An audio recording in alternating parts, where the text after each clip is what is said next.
I've worked in construction one way or another for the last 20 years. I've worked in all kinds of workplaces, nice offices, garages, and hopefully I can share some of that experience with you. So, what is the workplace?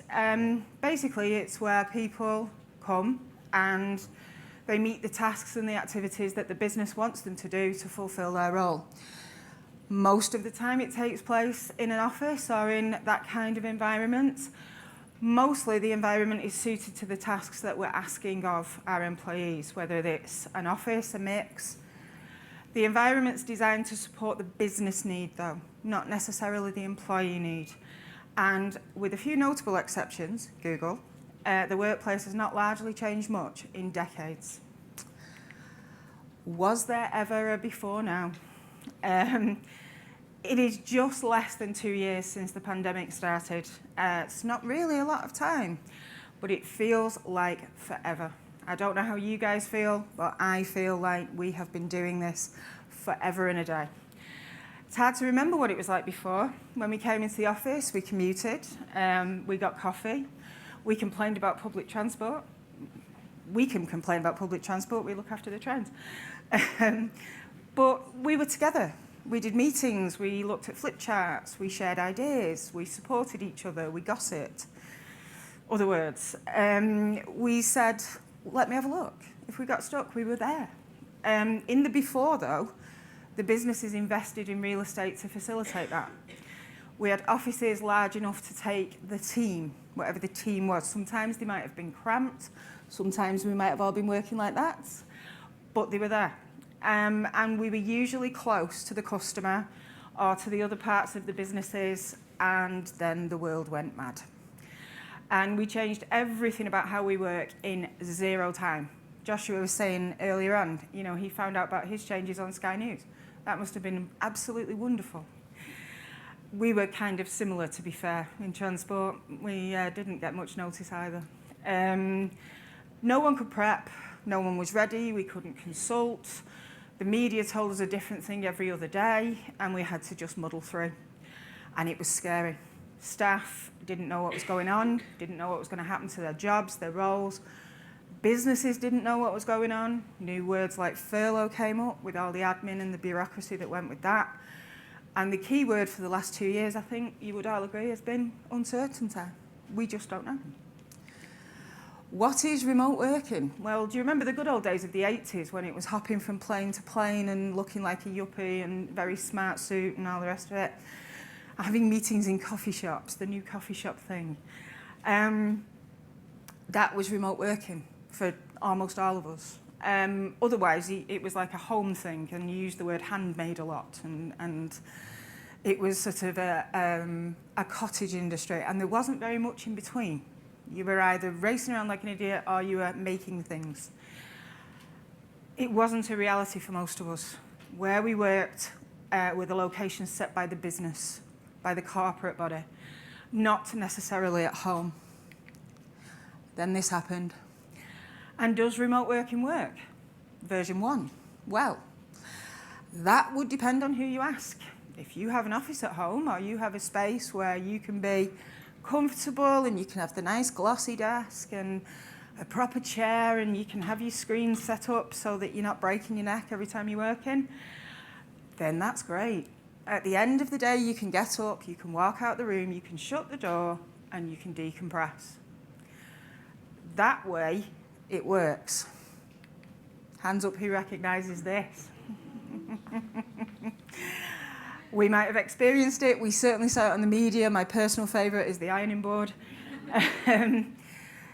Juggling children, if you were also working remotely, and if anybody in this room got 100% service from Google Classroom through the whole of the pandemic, you're doing better than we did.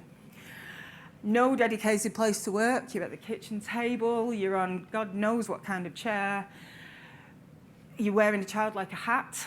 You have to clear everything away at 4 o'clock because then you've got to cook, you've got to eat, you've got to try and be the not working person. How in God's name are you going to decompress, switch off in that environment? How are you going to be effective? Workplace distraction, whether at home or at work, accounts for 4 days and 12 hours of time lost every month. Employees are less productive for 60% of their time because of distractions. And now we got to add the plumber and the Amazon delivery and all of that on as well. Conversely, if you had the previous slide and it was lovely, you can be up to 3% more effective than at home than you would be in the office, but not at the kitchen table.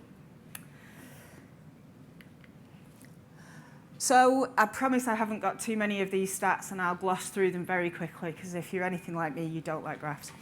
But it's had a profound effect on us, not just in the UK, but globally. And there's been a lot of research done. I don't know whether you've read it. I picked one of the many, which was the Oracle work study to look at the impacts of how it's been. This was a survey of 12,000 employees, managers, HR leaders, and C-level execs in 11 countries. 78% of respondees said their mental health has been negatively affected by the pandemic. 85% says that that impact has meant that they're not sleeping properly, they're not resting, they've got poorer physical health, they're not as happy in their family unit. Well, you wouldn't be if you were at the kitchen table all the time. It's impacting their relationships with their family, they feel isolated, they don't see their friends. That is really detrimental to performance. Connections to others are fundamental. We need them. Why do we need them? Because we can't do very much without them. If you think of all the business structures we're in as a brain, then the neurons, the connections, are what makes the information flow, what makes the projects work, what helps the business to succeed. Aside from that, we need connections to other humans to be effective. We're not really designed to be solitary, and we work best and most creatively when we have other people to bounce ideas off, when we feel that sense of team, that sense of belonging. We're in a group, we can engage and perform. Another issue with not being able to switch off when working remotely, especially at home, is the awareness of the number of hours that you're putting in slips away from you. How many people who've worked from home in the last 2 years can put their hand on their heart and say you've done 8 hours a day and that's it? I can see a lot of shaking heads there. I know you've not, you wrote a book. 35% from this survey say that on average they're putting in an additional 10 hours a week. That's 40 hours a month.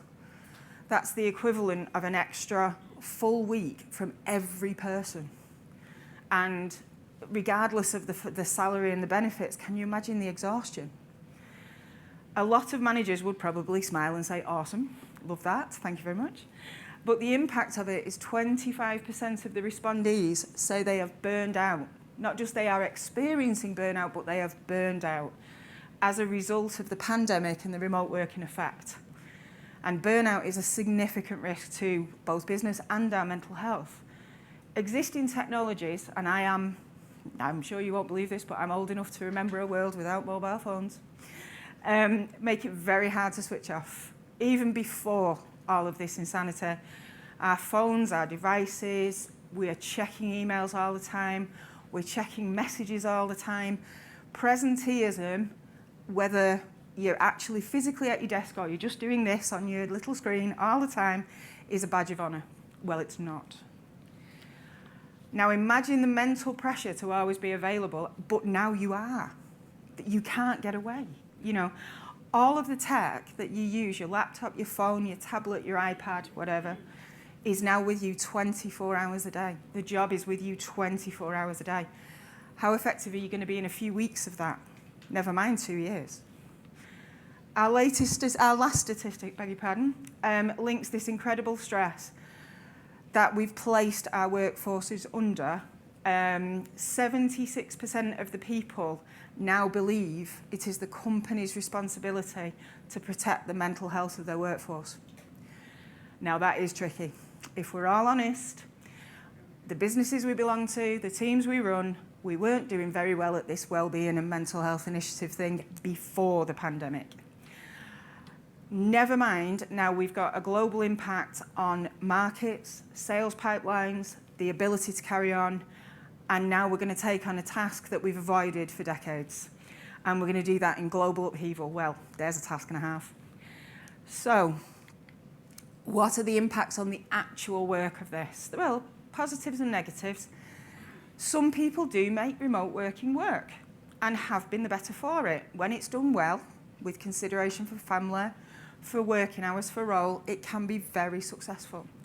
However, it's not the case for everyone. It's hard to feel connected when 3/4 of your team are not with you. Some roles have to stay in the workplace. Some roles can be remote. You can imagine if you're mending a train, you can't exactly take it home.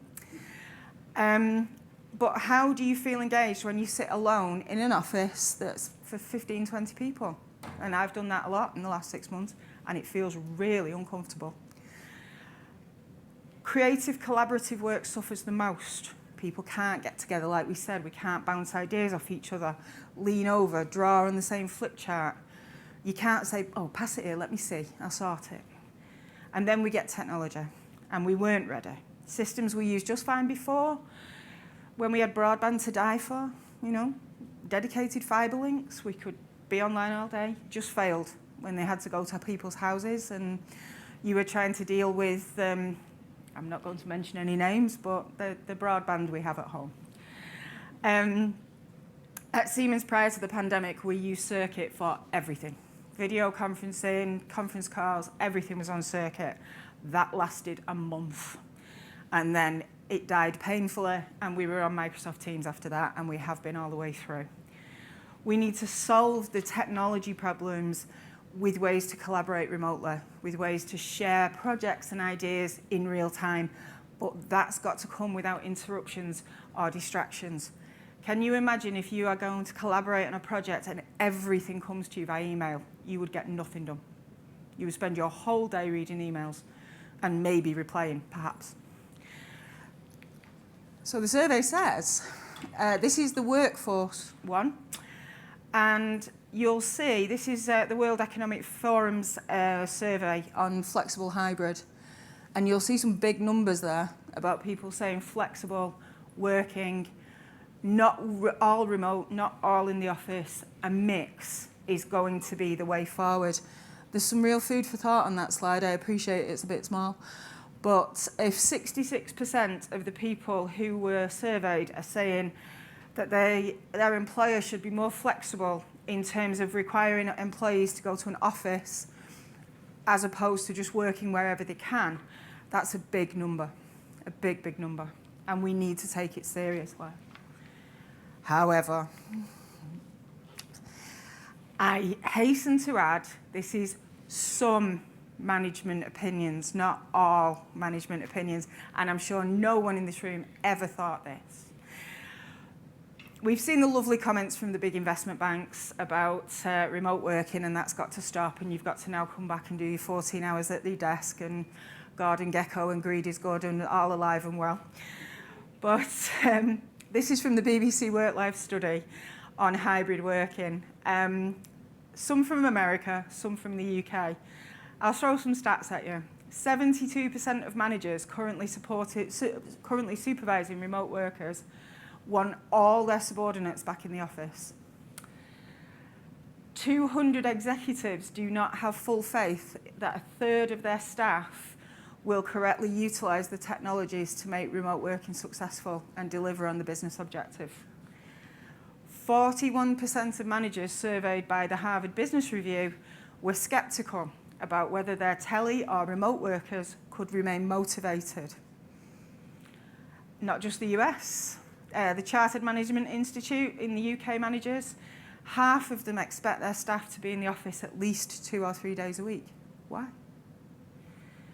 I'm not going to do names or pack drill, but another senior manager accepted that more visibility of those that they line manage is a core part of their pro-office mantra. Not so that you can micromanage or keep an eye on them, but so you can understand that they might need more support, they argue. It's easier to discern whether a team member may be struggling with a task when they're with you, as opposed to when they're 30, 40 minutes away in their own home. You don't have that visibility. That quote could be positive in regards to mental health, or it could be a continuation of the need to control. I'll let you judge. I should note that Siemens, and I do mean big Siemens, all of us, were given the choice that from about a year ago, we could agree with our manager that if our job role allowed it, we could work up to 3 days from home every week, and not just while the dust settles, forever, because Siemens has realised that it works. So the blended workplace, as is often the case, it's not going to just be one answer. Every business, every team, you'll need to study and review what your best is. But it's likely to be a mix of this. Wider space desk areas so that we don't feel like we're all sitting on top of each other. With building services to change the way that we manage the air handling, the cleanliness, and give the employees the comfort that they can be back in the office. More collaboration spaces. We're not going to be necessarily using the floor plates for desks, but we could use it as meeting spaces, destination spaces, where we can come and then go away again. Effective, well-ventilated, clean air meeting rooms, which let people meet physically and virtually, and I know the technology is not there for that yet, but fingers crossed. And we'll still need some private spaces. There are always going to be difficult conversations. You don't want to have those in public. So, the other benefits to this, we're more agile, we're more flexible. And think about the carbon saving, less commuting, less power in the offices, you don't need as much of everything. Think about the carbon reduction that we'll get from that. So, we know it's going to be blended, agile, flexible mix. What are we going to need to make it real? Building services are going to have to step up. We're going to have to filter, disinfect, antiviral more than we ever have. And fresh air is going to become a real thing in our airtight, air-conditioned to the far end of forever offices. Well-being, mental health. Imagine a workplace where the workforce have been able to identify their own mental health strategies, and there are policies that let them feel the business is genuine on this. They can have time away, they can have support for their physical health, they can learn, support, in other words, to be a whole person. That's quite engaging.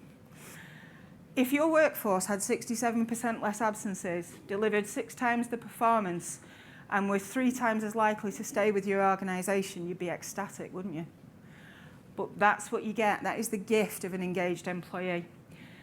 Everyone's scared, especially the workforce. It's been a crazy 2 years. Advice has changed daily. Anyone with kids, I feel your pain. Some people want to come back, some people don't. Everyone wants reassurance and they want a safe space. If we can provide it, we'll engage with them. They'll feel safe to work and explore. It'll be familiar, but it'll be new. And think what we can achieve with that. But before you all get excited, here's the bad part. Whatever we do, whatever we decide, it is not going to be forever. The last 2 years has taught us nothing, it's taught us to be flexible, to be able to react, to have to change on a dime.